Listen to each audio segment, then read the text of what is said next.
안녕하세요. 배지 원장입니다. 자, 프리미엄 시간입니다. 자, 이제 해석 들어가면서 바로 들어갈게요. 프리미엄 시간은. 자, 500년 도읍지로 출발을 하는데 요거 하기 전에 하나만 팁을 알아두시면 좋아요. 시조를 보실 때 해석할 때 왜냐면 낯선 작품들이 나올 수가 있기 때문에 보실 때 500년의 역사를 자랑하는 쉽게 얘기하면 500년이란 단어가 나오면 고려왕조 얘기하는 거야. 그럼 이건 어떨까? 우리 프리미엄이니까.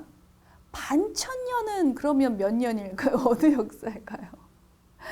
500년, 반천년은 천년의 반이니까 500년이잖아. 그래서 500년 어쩌고저쩌고, 반천년 어쩌고저쩌고 고려왕조인 겁니다. 그냥 그렇게 바로 이해하시면 편하죠. 자, 들어가겠습니다.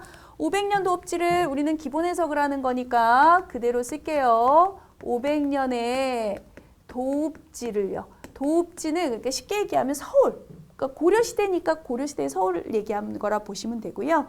필마로 돌아드니 원래 말을 셀 때는 한 필, 두 필 이렇게 세는 거라서 필마라고 하는 것은 한 필에 말로 타고 들어가니 정도로 쓸까요? 말로 돌아드니 그러니까 타고 들어가니 정도로 쓰시면 됩니다.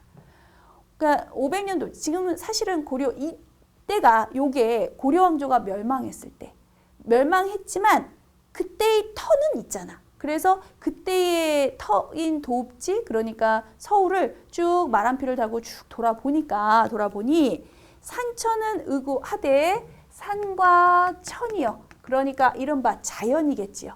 자연을 의구하다라는 것은 여전하다. 그대로이다. 변함이 없다는 뜻이야. 산천은 여전한데 이렇게 적을 거고요. 우리 배웠어요. 프리미엄 학생들 기억하잖아. 지지난 시간엔가 배웠는데 매번 얘가 얘기했잖아. 자연 나오고 인간 나오면 자연은 변함없는데 인간은 변화하고 자연이 변화없는 그런 상황과 인간이 변화하는 상황에 대해서 뭐 불변성, 가변성에서 두 개를 대조해서 그럴 때의 자연은 좋은 거 기억하시죠? 매번 표현이 비슷비슷한 말이야. 자연은 산천은 여전해요. 변하지 않았어요. 그런데 인걸인데 인간사라고 쓸게요. 인간은 간대가 없다. 간대 없다라는 것은 간 곳이 없어요. 온갖 간 곳이 없어요. 사라졌어요. 라는 의미겠죠. 변했다는 소리겠지. 어즈버는 감탄사로 보십니다. 정도의 감탄으로 할까요? 어즈버 태평연월이 태평연월, 태평성대 같은 뜻이라고 보시면 되고요. 여기는 고려라서 제가 이렇게 적을게요. 고려의 태평성대는 태평한 세월, 태평한 세월이 요 정도로 적겠습니다. 열이 꿈이런과 하노라, 꿈인가 하노라.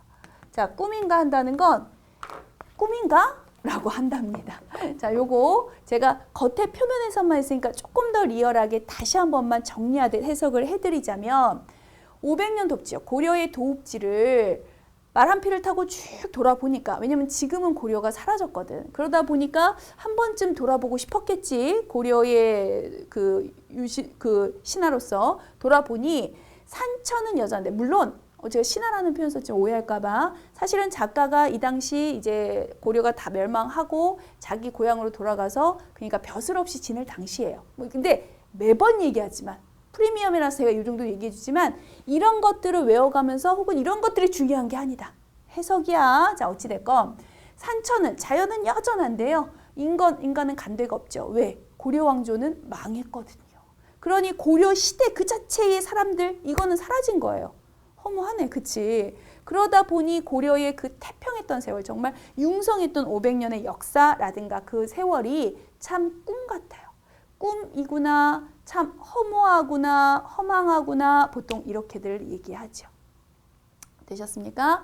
자, 여기에서 제가 정리 몇 가지만 해드릴게요. 500년 나오면 고려야 라고 하는 거 잊지 마시고요. 도읍지라고 하면 고려의 서울 정도로 보시면 됩니다. 그래서 한 필의 말을 타고 들어가 보니까 산천은 너무 중요해서 빨간색. 산천은 항상 그렇듯이 변함이 없어요. 인간 세상사가 변할 뿐이지요. 여전해요. 변하지 않았어. 변하지 않은 불변성 써도 되고요. 영원성 쓸까요? 상관없어. 내가 그때도 지난 시간에 여러 개 써드렸어요. 인걸은 인간 세상사는 변했어요. 그러니까 가변성 써도 되고요. 아니면 영원성 썼으니까 제가 유한성 한번 써볼까요? 두 개가 반대여서 대조가 쓰였으면 여기에 요거 제가 안 쓸게요. 대조법 써야 되는 거 요 정도 알지? 대조법은 여러분이 쓸까요?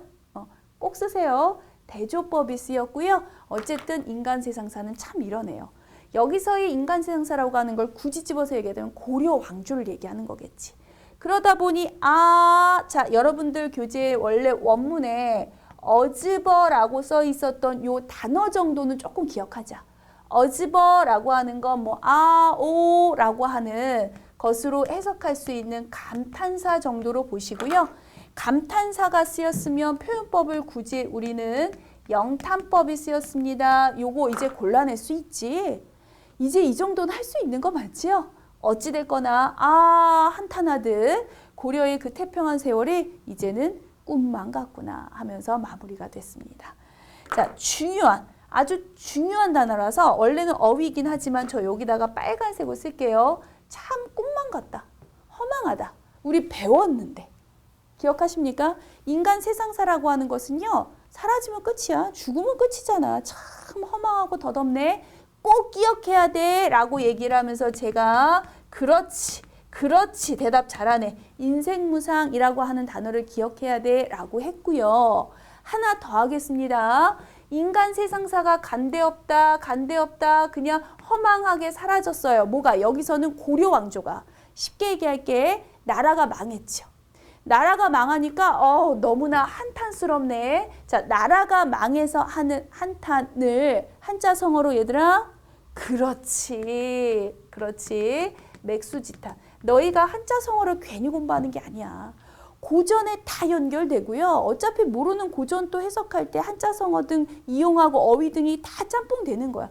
정말 필요한 어휘 여러분들 공부하고 계시는 겁니다. 자, 맥수지탄 잊지 않고 있는 거지. 나라가 망해서 하는 한탄 정도로 요거 정도 체크할 수 있어야 된다는 거 잊지 마세요. 결국은 고려 왕조가 망했어요. 망하고 나니까 자, 다시 한번 돌아보니 남아있는 거 하나도 없고 그러다 보니 맥수지탄의 감정도 남고 참 인생 허무하다라고 하는 인생무상의 감정도 남고 조금 좀 속상한 그런 감정을 드러낸 작품이라고 보시면 됩니다. 실제로 고려 왕조가 멸망하고 나서 고려의 유신들 입장에서는 굉장히 많이 허망했을 거예요. 그런 감정들을 읊은 시들이 굉장히 많다. 그런 작품들 중에 아주 대표적인 한 편이라고 보시면 될 것 같습니다. 주제를 여기다 쓸까요? 자, 주제 써드릴게요. 고려 왕조를 돌아봤죠? 왕조에 대한 회고와 돌아봤으니까 그 속에서 느끼는 무상감 정도로 쓸까요?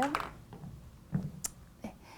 이렇게 마무리하고 이런 작품들은 엄청 많아요. 앞으로도 계속 보시게 될 겁니다. 잠깐 지우고 다음 작품 바로 들어가겠습니다.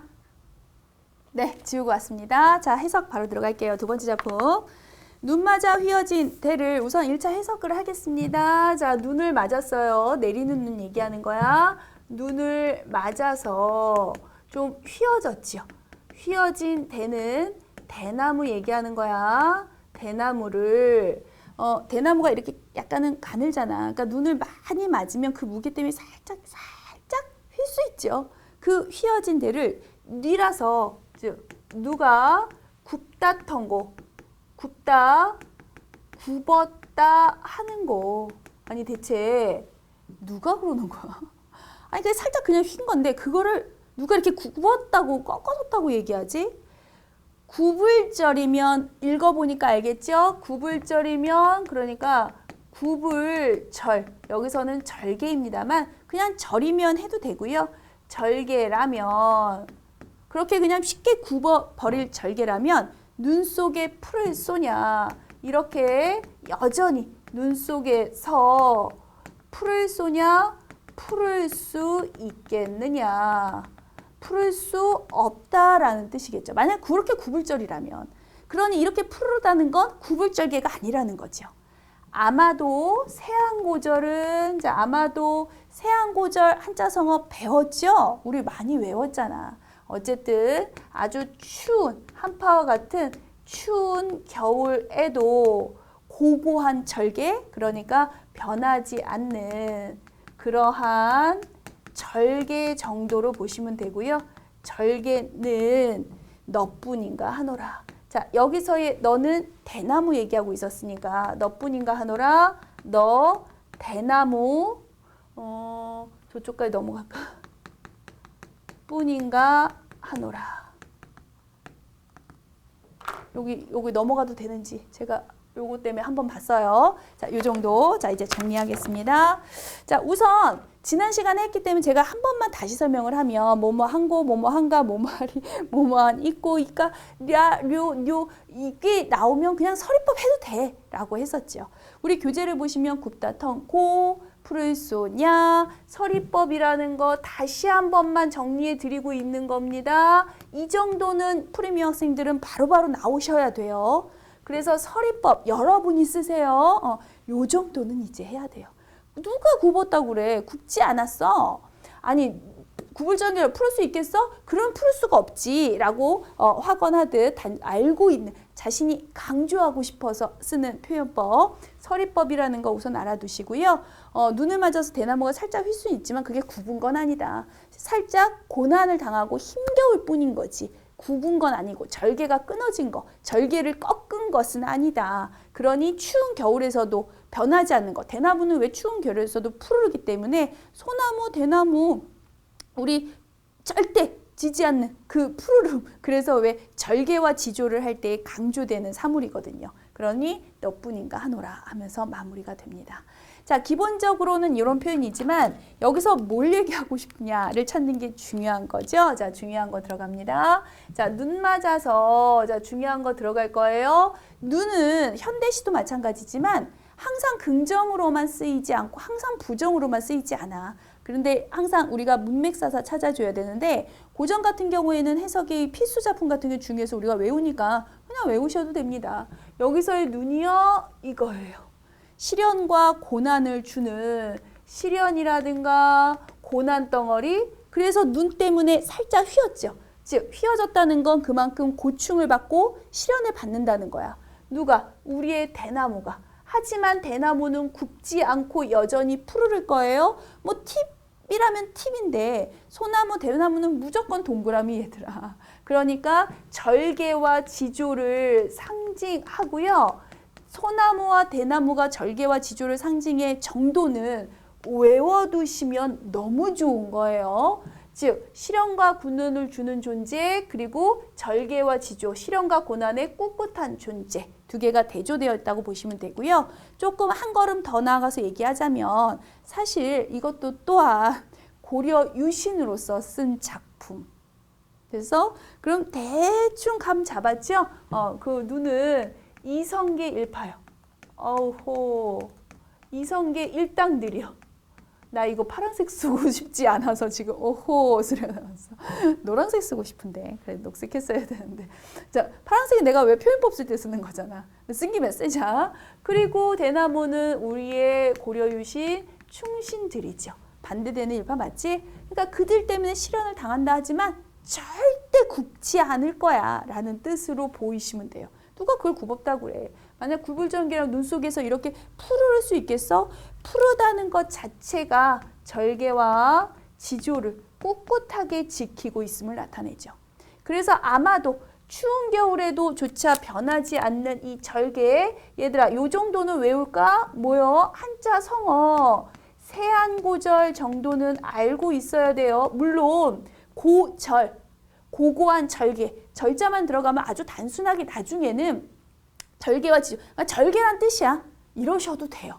하지만 처음에 배울 때 제대로 배워야 되거든. 그러니까 아주 추운 날씨 속에서도 지켜지는 그런 절개란 뜻이고요. 세안고절의 단어 뜻 정도는 알아두시면 좋습니다. 그래서 너뿐인가 하노라. 자, 대나무를 보고 너라고 얘기했으니까 의인법이 쓰였습니다. 요 정도는 할 수 있을 거고, 그 소리는 결국 이 절개는 대나무에게 있습니다 라고 하는 거 정도.